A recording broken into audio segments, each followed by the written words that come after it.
Right welcome to Kiran sir YouTube channel. నేను మీ కిరణ్ సార్ని. So మన కిరణ్ పబ్లిషర్స్ యాప్ నుండి మీకు అప్డేటెడ్ క్లాసెస్ అనేవి చేయడం జరుగుతుంది. మీరు ప్లే స్టోర్లోకి వెళ్ళి కిరణ్ పబ్లిషర్స్ యాప్ డౌన్లోడ్ చేసుకోండి. అదేవిధంగా మన యూట్యూబ్ ఛానల్కి సంబంధించి డిస్క్రిప్షన్లో లింక్ ఇస్తాను. ఆ లింక్ ద్వారానైనా మీరు యాప్ డౌన్లోడ్ చేసుకోండి.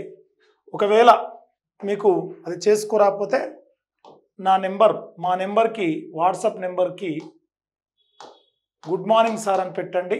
9052050729కి హాయ్ సార్ అని పెడితే మీకు వాట్సాప్ లింక్ పంపించడం జరుగుతుంది.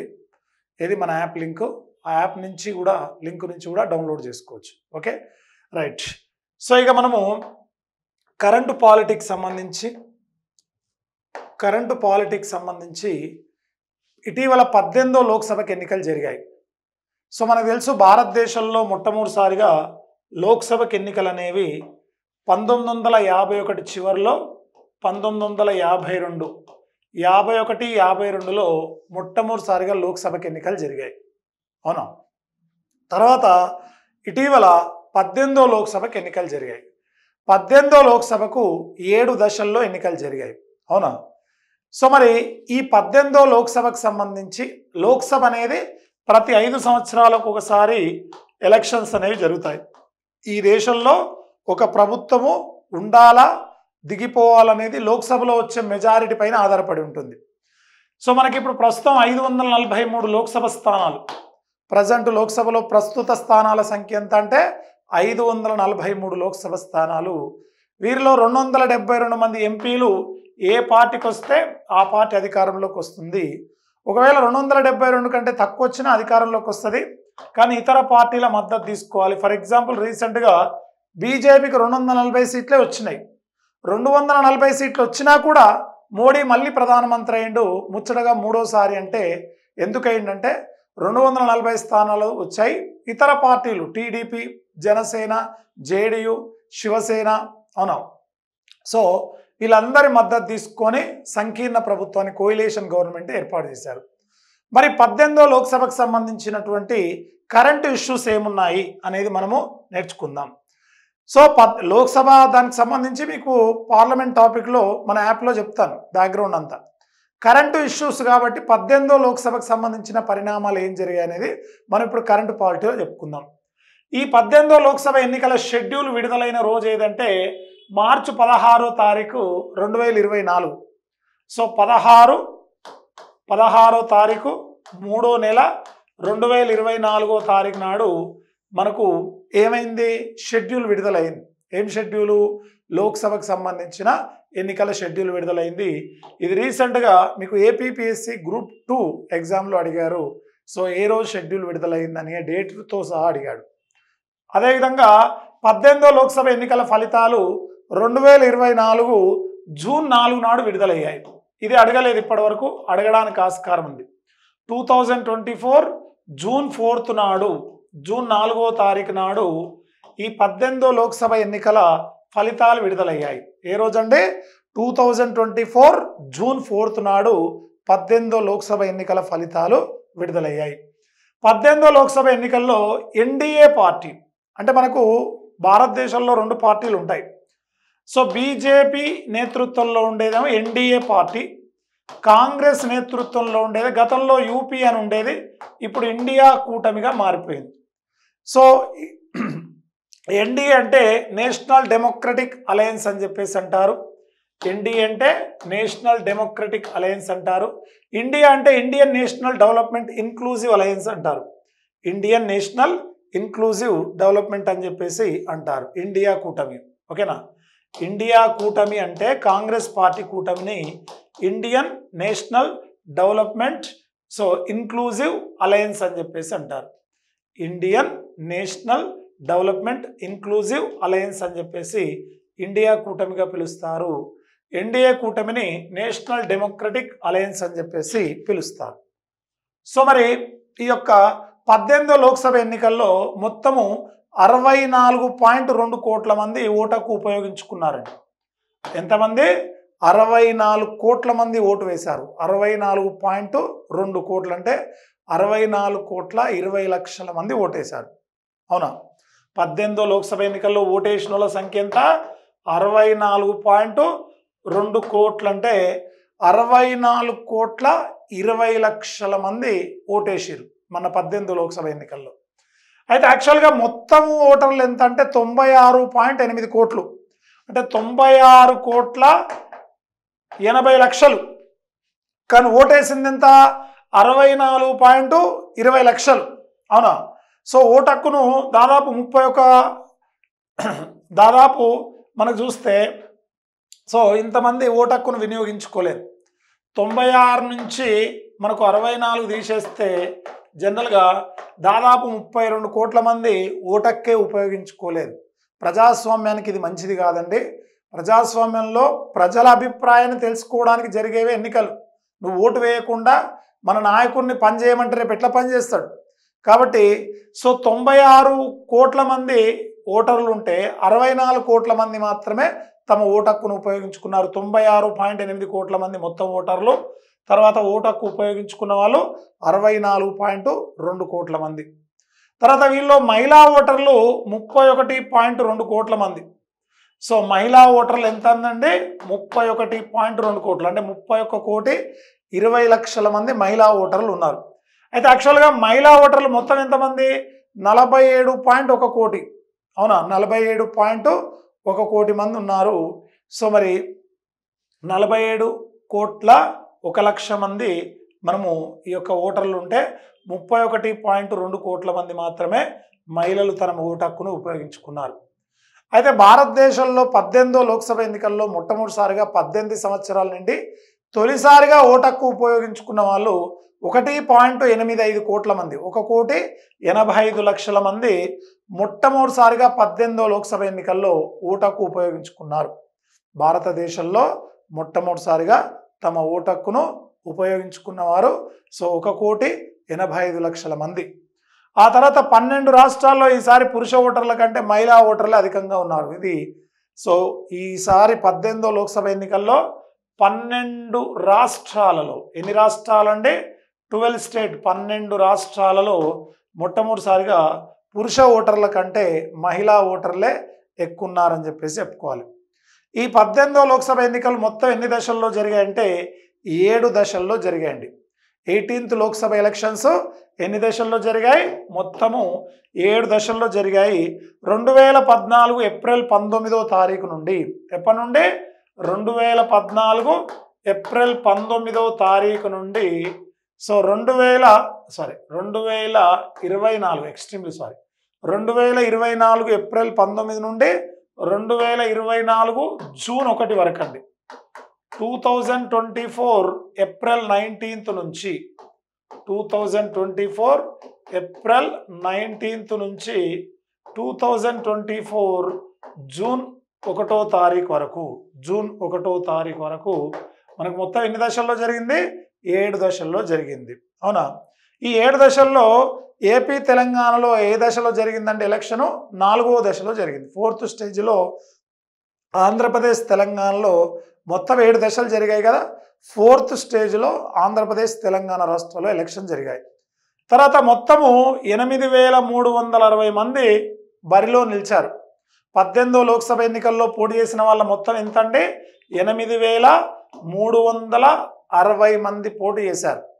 8,360 మెంబర్స్ ఎన్నికల్లో మొత్తము పోటీ చేశారు. సో మొత్తము మనకు ఇప్పుడు ఎన్ని దశల్లో ఉన్నాయంటే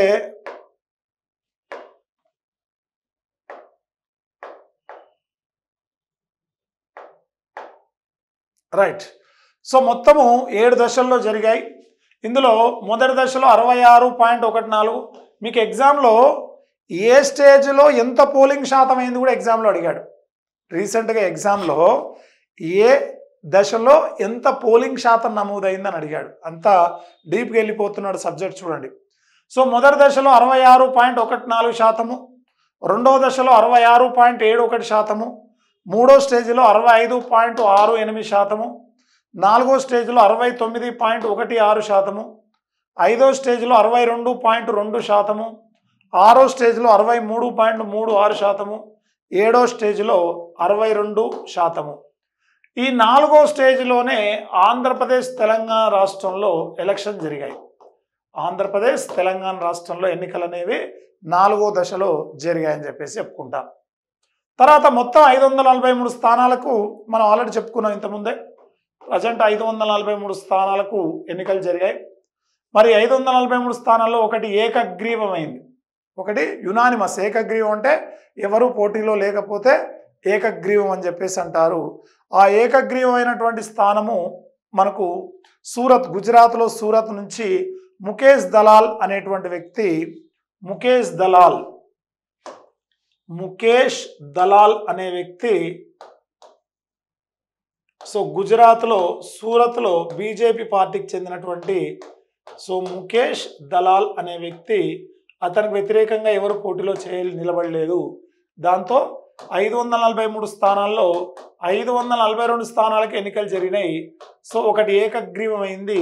ఆ ఏకగ్రీవమైన వ్యక్తి ఎవరంటే ముఖేష్ దలాల్. ఏ రాష్ట్రము? గుజరాత్. ఏ ప్రాంతము? ఏ నియోజకవర్గము? సూరత్ నుంచి ముఖేష్ దలాల్ గారు ఏకగ్రీవంగా ఎన్నికయ్యారు. తర్వాత 8,360 మంది పోటీ చేశారు. ఈ 543 స్థానాలకు మొత్తం ఎంతమంది పోటీ చేశారు? 8,360 మంది పోటీ చేశారు. సో మరి ఈ యొక్క 96.88 కోట్ల మంది ఓటర్లు నమోదయ్యారు.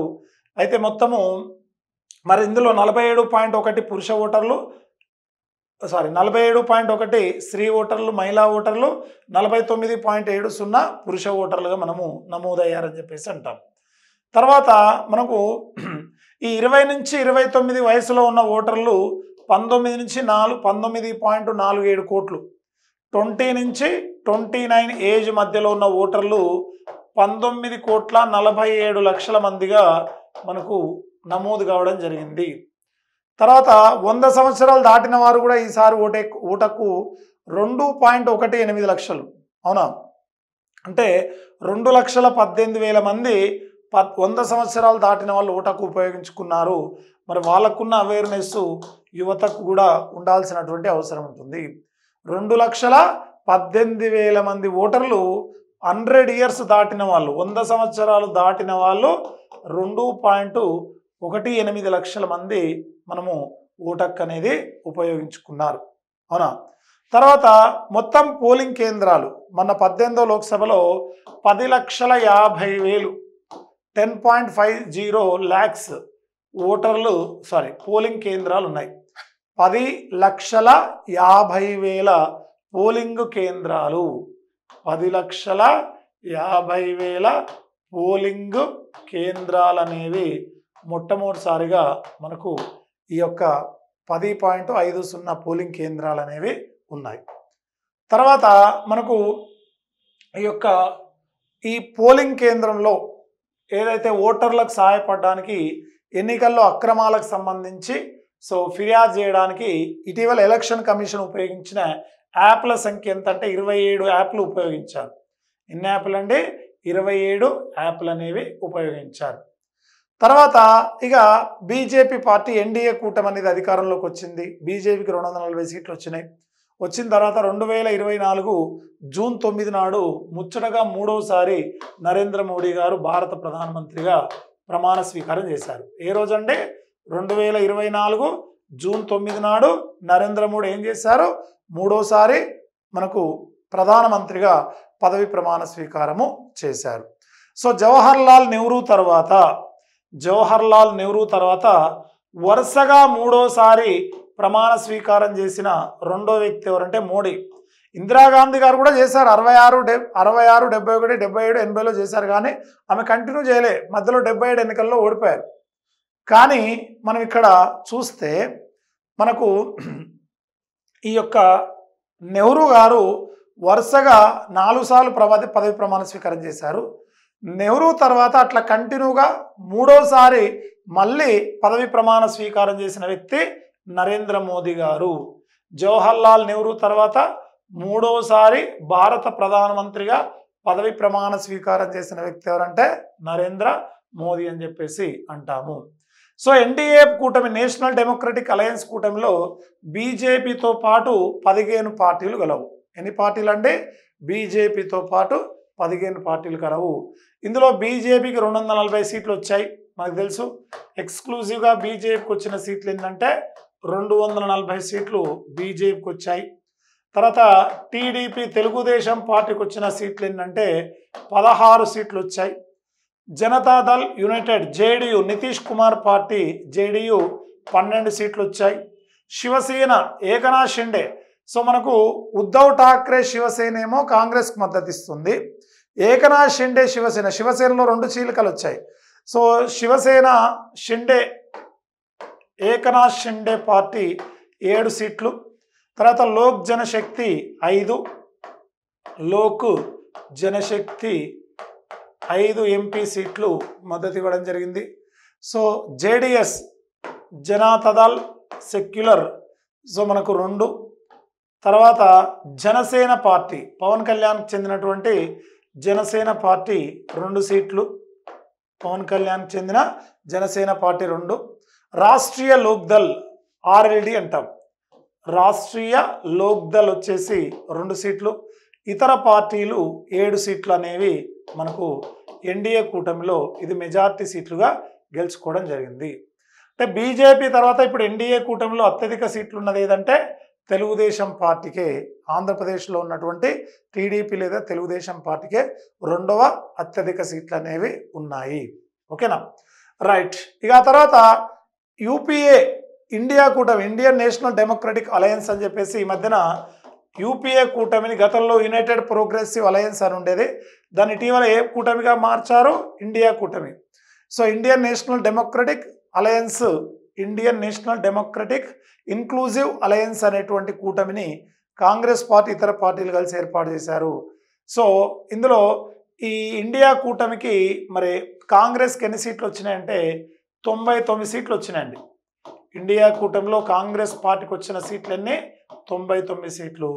తర్వాత సమాజ్వాదీ పార్టీ ఎస్పీకి వచ్చిన సీట్లు 37 సీట్లు. తృణమూల్ కాంగ్రెస్ టీఎంసీ మమతా బెనర్జీ యొక్క తృణమూల్ కాంగ్రెస్కి వచ్చిన సీట్లు 29. డిఎంకే స్టాలిన్ గారిది డిఎంకేకి సంబంధించి 22 సీట్లు. శివసేన ఉద్ధవ్ ఠాక్రే శివసేనది వచ్చేసి 9 సీట్లు వచ్చాయి. ఓకేనా. Next Sharad Pawar NCP. చూడండి, అజిత్ పవార్ వాళ్ళ కొడుకేమో బీజేపీకి మద్దతు ఇస్తుండు, తండ్రేమో కాంగ్రెస్కి మద్దతు ఇస్తుండు. ఎన్సిపి శరద్ పవార్ పార్టీకి సంబంధించి 8 సీట్లు ఉన్నాయి, 8 సీట్లు వచ్చాయి శరద్ పవారు.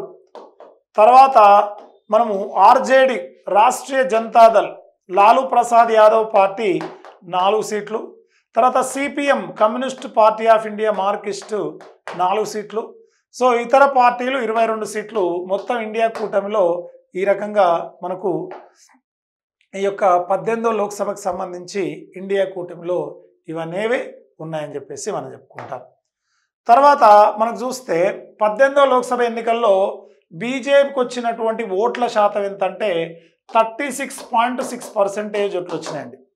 18వ లోక్సభ ఎన్నికల్లో బీజేపీ పార్టీకి వచ్చిన ఓట్ల శాతము 36.6%.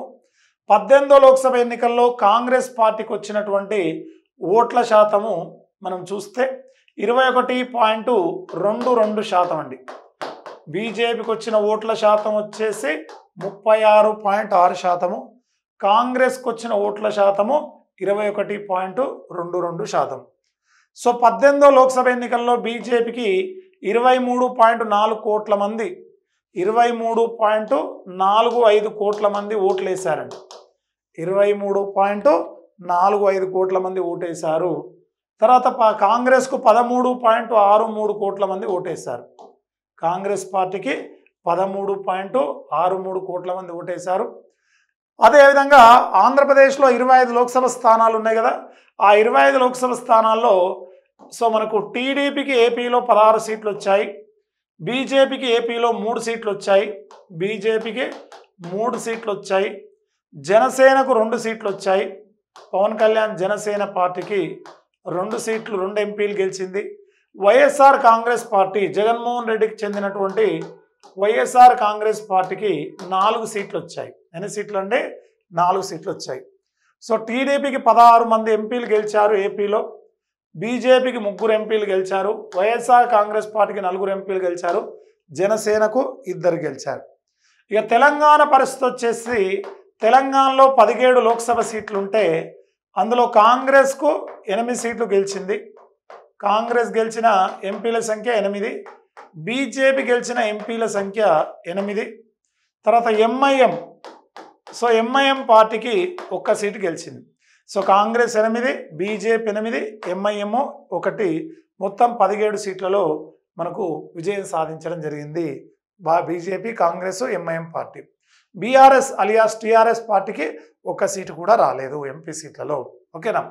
తర్వాత మనకు ఢిల్లీలో విచిత్రం ఏంటంటే ఈసారి ఢిల్లీలో జరిగిన లోక్సభ 7 లోక్సభ సీట్లు ఉంటే 7కి 7 బీజేపీ గెలుచుకుంది.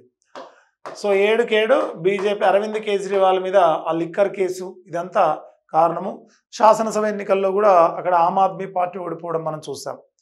తర్వాత 18వ లోక్సభ ఎన్నికల్లో ఇంపార్టెంట్ పాయింట్ ఏంటంటే 74 మంది మహిళలు ఎన్నికయ్యారండి. 18వ లోక్సభ ఎన్నికల్లో ఎన్నికైన మహిళల సంఖ్య ఎంత? 74 మంది మహిళలు. సో 18th లోక్సభ ఎన్నికల్లో గెలుపొందారు. ఇది ఎంత పర్సంటేజ్ అండి? 13.62%. 74 మంది అంటే ఎంత పర్సంటేజు? 13.62% అని చెప్పేసి అంటారు.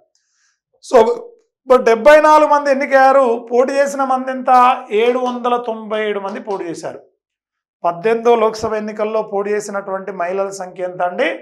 797 మంది మహిళలు పోటీ చేశారు.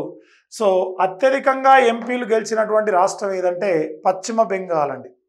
పశ్చిమ బెంగాల్ 18వ లోక్సభ ఎన్నికల్లో అత్యధికంగా ఎన్నికైనటువంటి మహిళలు ఏ రాష్ట్రం నుంచి ఎన్నికయ్యారంటే పశ్చిమ బెంగాల్ 11 మంది ఎన్నికయ్యారు. అదేవిధంగా ఈ 18వ లోక్సభ ఎన్నికల్లోనే కాదు, ఇప్పటివరకు జరిగిన ఎన్నికల్లో రికార్డు స్థాయిలో హైయెస్ట్ మెజార్టీతో గెలుపొందినటువంటి వ్యక్తి ఎవరంటే మనకు శంకర్ లాల్వానీ అంటారు. ఎవరంటే శంకర్ లాల్వానీ 18వ లోక్సభ ఎన్నికల్లో అత్యధిక మెజారిటీతో గెలుపొందిన వ్యక్తి శంకర్ లాల్వానీ. 11.75 కోట్లు, 11,75,000 ఓట్లు, నాట్ 11 కోట్లు అండి, 11,75,000 ఓట్ల మెజార్టీతో గెలుపొందాడు. సో సమీప బీఎస్పీ అభ్యర్థి అయిన సంజయ్ సోలంకిపై, ఎవరిపై అండి? సంజయ్ సోలంకిపై. సో 11 లక్షల ఓట్ల మెజారిటీ, 11.75 లక్షల ఓట్ల మెజారిటీతో గెలుపొందాడు. సో మరి భారతదేశంలో అత్యధిక మెజారిటీతో గెలుపొందిన వ్యక్తి ఎవరంటే ఇప్పటి వరకు highest record Shankar Lalwani. So మరి ఎంత మెజారిటీతో గెలుపొందాడండి? మనకు 11.75 లక్షల మెజారిటీతో గెలుపొందాడు. ఇండోర్లోని మధ్యప్రదేశ్లోని ఇండోర్కు చెందినటువంటి లోక్సభ ఎంపీ బీజేపీ క్యాండిడేట్. ఆయన సమీప బీఎస్పీ అభ్యర్థి అయిన సంజయ్ సోలంకి పైన ఈయన బీఎస్పీ అభ్యర్థి. సో బీజేపీ అభ్యర్థి శంకర్ లాల్వానీ. సో 11.75 లక్షల మెజార్టీతో మధ్యప్రదేశ్లోని ఇండోర్ లోక్సభ నియోజకవర్గం, ఏ నియోజకవర్గమో? ఇండోర్ లోక్సభ నియోజకవర్గం నుండి గెలుపొందడం జరిగింది. తర్వాత దేశంలో అయితే ఈ సంజయ్ సోలంకి వచ్చిన ఓట్లన్నీ 51,659 ఓట్లు వచ్చినాయి.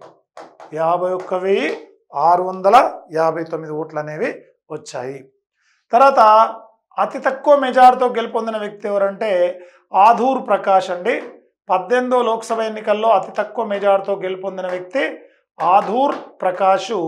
సో కేవలం 684 ఓట్లతో సమీప సిపిఎం అభ్యర్థి విజయ్ పైన గెలుపొందాడు.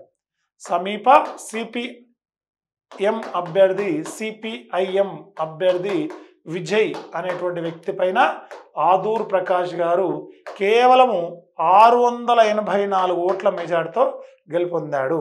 ఓకేనా. తర్వాత మనకు నన్ ఆఫ్ ది ఎబో నోటా అనే ఆప్షన్లో మధ్యప్రదేశ్లోని ఇండోర్ లోక్సభ నియోజకవర్గంలో అత్యధికంగా మనకు నోటాకు ఓటు వేయడం జరిగింది. సో మరి అత్యధికంగా నోటాకు ఓటు వేసినటువంటి నియోజకవర్గం ఏదంటే సో మధ్యప్రదేశ్లోని ఇండోర్ లోక్సభ నియోజకవర్గంగా మనం చెప్పుకుంటాం. తర్వాత 18వ లోక్సభ ఎన్నికల్లో గెలిచిన అతి చిన్న వయసు వారు ఎవరంటే పుష్పేంద్ర సరోజ్. 25 సంవత్సరాల వయసులో పుష్పేంద్ర సరోజు. రెండో అతి చిన్న వయసు కూడా ప్రియా సరోజ్. తర్వాత 18వ లోక్సభ ఎన్నికల్లో గెలుపొందిన అతిపెద్ద వయసు ఎవరంటే టిఆర్ బాలు గారు. 85 సంవత్సరాల వయసులో 18వ లోక్సభ ఎన్నికల్లో అతిపెద్ద వయసులో గెలుపొందినటువంటి వ్యక్తి ఎవరంటే టిఆర్ బాలు అని చెప్పేసి అంటారు. ఇది 18వ లోక్సభకు సంబంధించినటువంటి సమాచారము. సో కరెంట్ పాలిటీ కోసము మన యాప్లో అప్డేటెడ్ క్లాసెస్ అనేవి వస్తుంటాయి చూడండి. Thank you so much. Wish you all the best.